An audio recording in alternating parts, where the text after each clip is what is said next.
झाडाच्या खाली माया नावाची मुलगी उभी होती. दादा, पाऊस होतो आहे. या पावसात गरम गरम अंड्याचा ऑमलेट किंवा ऑमलेट डोसा खाल्ला तर किती मज्जा येईल. खूपच चविष्ट स्पेशल डोसा आहे.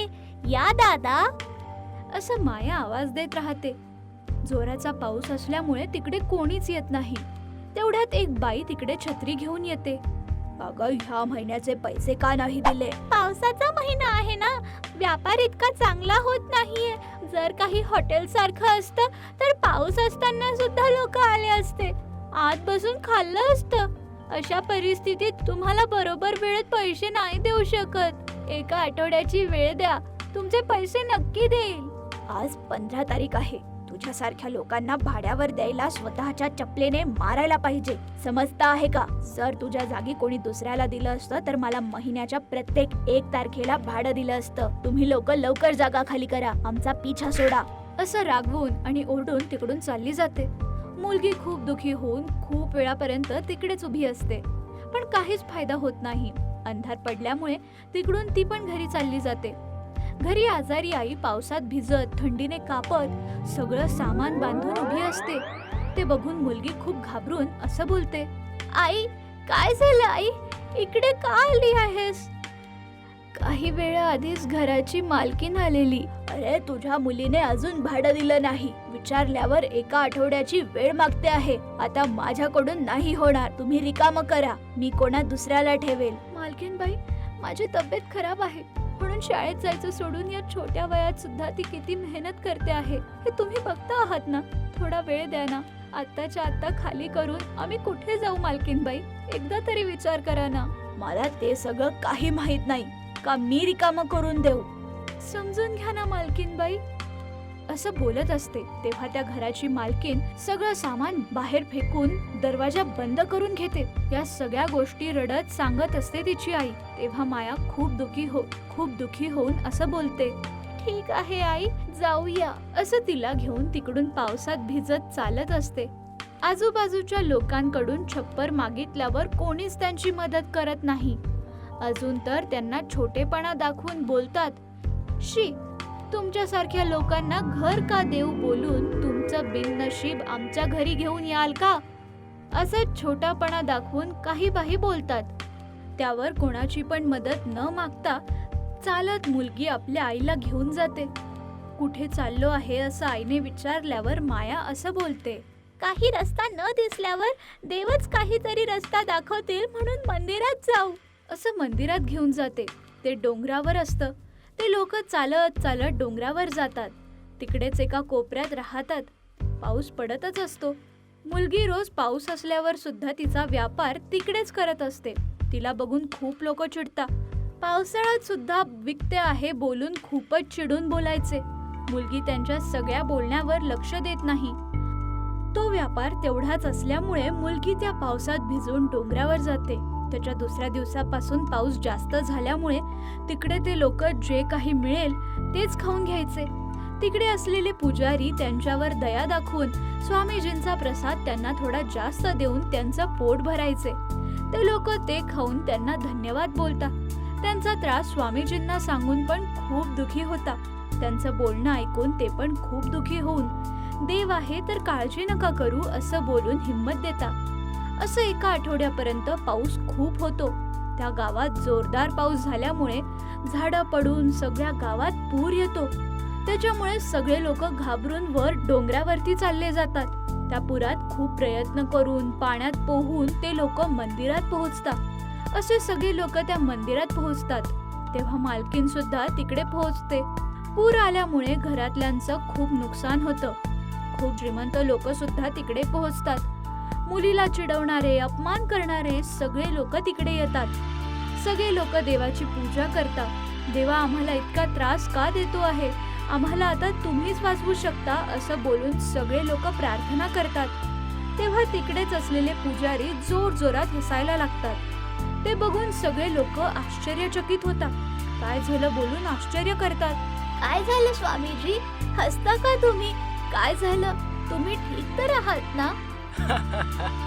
काहीच नाही बेटा. या लोकांना बघून हसू येत आहे.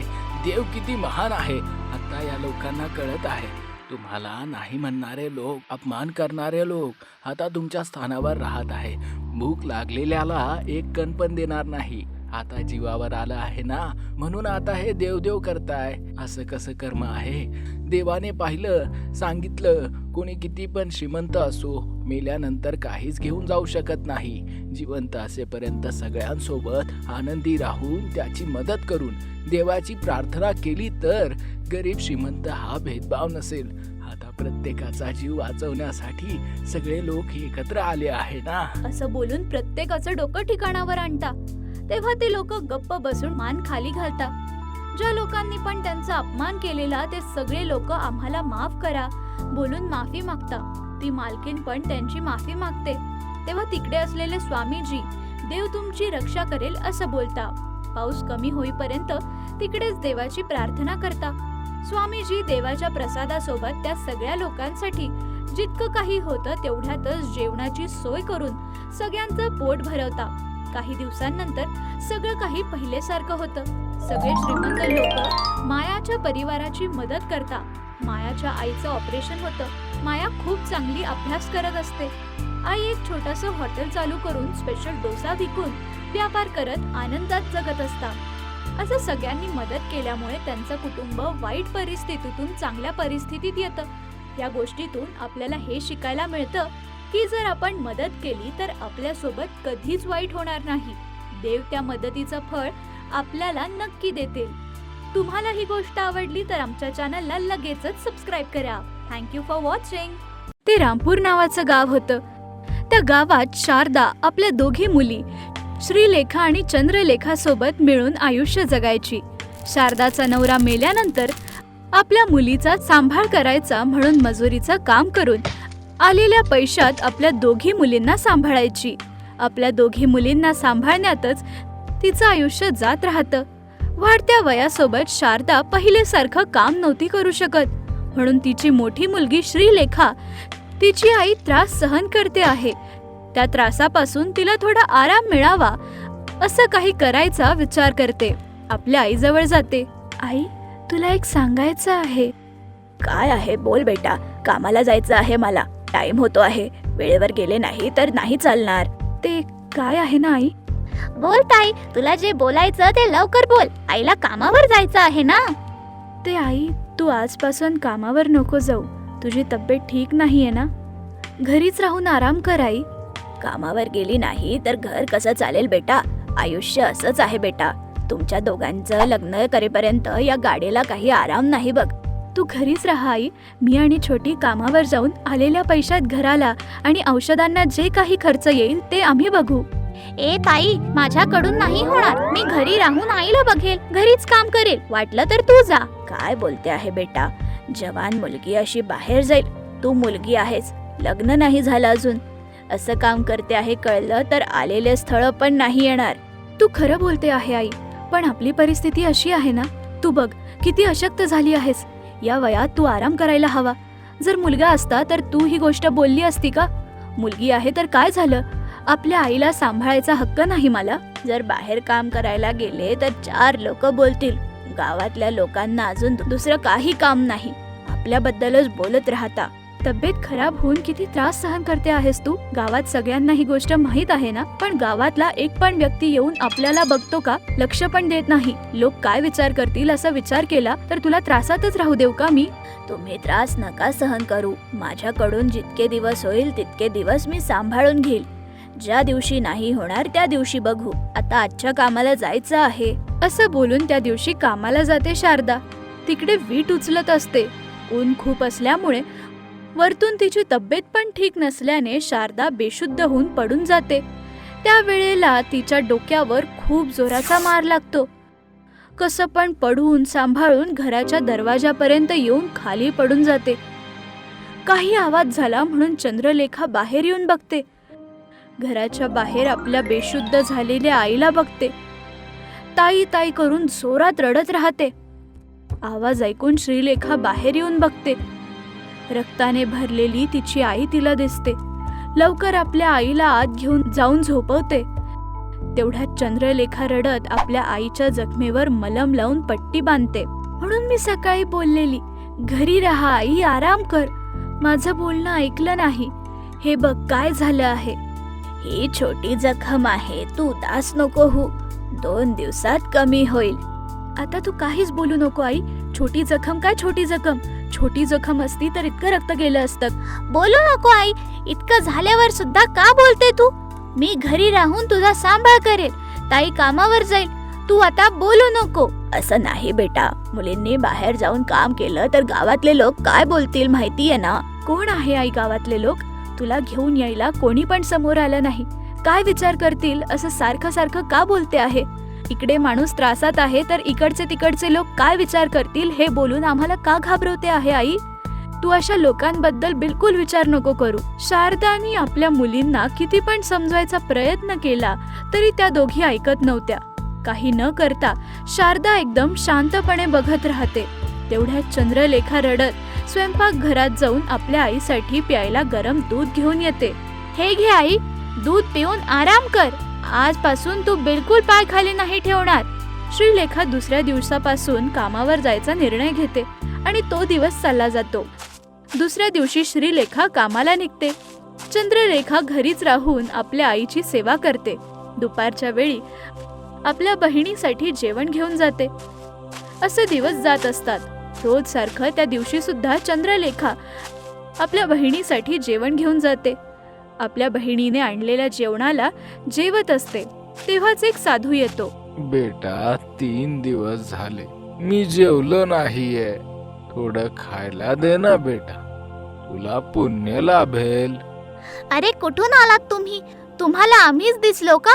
इतके लोक जेवता आहे ना, त्यांच्याकडे जाऊन मागा. अगं थांब छोटी, तुम्ही या स्वामी, खा. सगळ्यांनाच दिलं तर तू काय खाशील?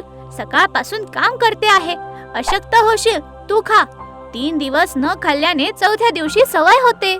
माझी बहीण अशीच बोलत राहते. स्वामी, वाईट नका वाटून घेऊ. तुम्ही जेवा स्वामी. गावातले काय विचार करतील विचार करून आई डोकं फोडून घरी बसली आहे.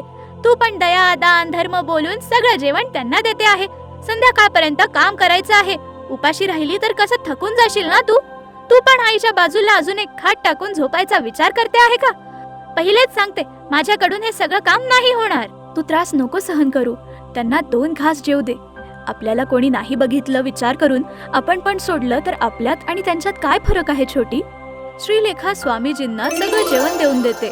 जेवण झाल्यानंतर तिकडून जाताना स्वामीजी असं बोलतात. सोन्यासारखी तुला सोन्यासारखं आयुष्य मिळेल बेटा. मेहनत करून जेवण मी बनवलं. वाढलेल्या ताईचं आयुष्य सोन्यासारखं होईल असं बोलता आहे, तर माझं आयुष्य काय चांदी होईल? ठीक आहे बेटा, तू बोलल्यानुसार तुला चांदीसारखं आयुष्य मिळेल. असं बोलून साधू तिकडून चालले जातात. मी घरी जाऊन तुझ्यासाठी जेवण आणते बोलून चंद्रलेखा घराकडे जाते. श्रीलेखा परत आपल्या कामाला लागते. ताईसाठी जेवण आणायला गेलेली चंद्रलेखा परत येऊन आपली बहीण जिथे काम करत असते तिकडे येऊन आणलेल्या जेवणाला ताईला देते. आपल्या बहिणीने आणलेल्या जेवणाला श्रीलेखा खात असते की थोड्या अन्नाला घेऊन पक्ष्यांना टाकते. तिने टाकलेले काही दाणे खाली पडतात, सोन्यात बदलता. ते बघून चंद्रलेखा आश्चर्यचकित होते. ती पण ते घेऊन आपल्या हाताने थोडं अन्न फेकते आणि ते दाणे सुद्धा बदलून चांदी बनता. काय होतं हे त्यांना बिलकुल कळत नाही. काय आहे ताई, तू अन्न टाकल्यावर दाणे सोन्याचे बनत आहे आणि मी टाकल्यावर चांदी होत आहे. थोड्या वेळापूर्वी आपण जेव्हा साधूंना जेवण दिलं तेव्हा त्यांनी आपल्याला आशीर्वाद दिलेला, लक्षात आहे ना? हो ताई, खरंच आहे. तुझं आयुष्य सोनं झालं आणि माझं चांदी असं बोललेले. अरे पण मी माझं आयुष्य सोनं होईल असं बोलली असती तर चांगलं झालं असतं. अगं दुःखी नको होऊस छोटी. जे होतं ते चांगल्यासाठीच होतं. खाली पडलेल्या सोन्याला आपण घरी घेऊन जाऊ. त्याने आलेल्या पैशात आपण आपलं कुटुंब सांभाळू शकतो. असं बोलून खाली पडलेल्या सोन्याला घेऊन दोघी बहिणी घरी जाता.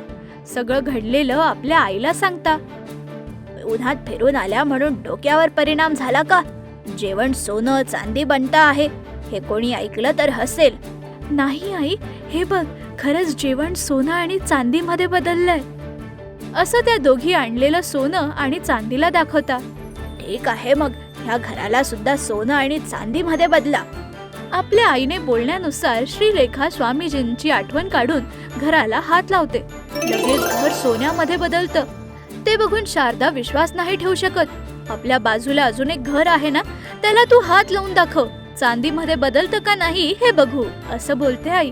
आईने बोलण्यानुसार चंद्रलेखा सुद्धा स्वामीजींची आठवण काढून घराला स्पर्श करताच ते घर पण बदलतं.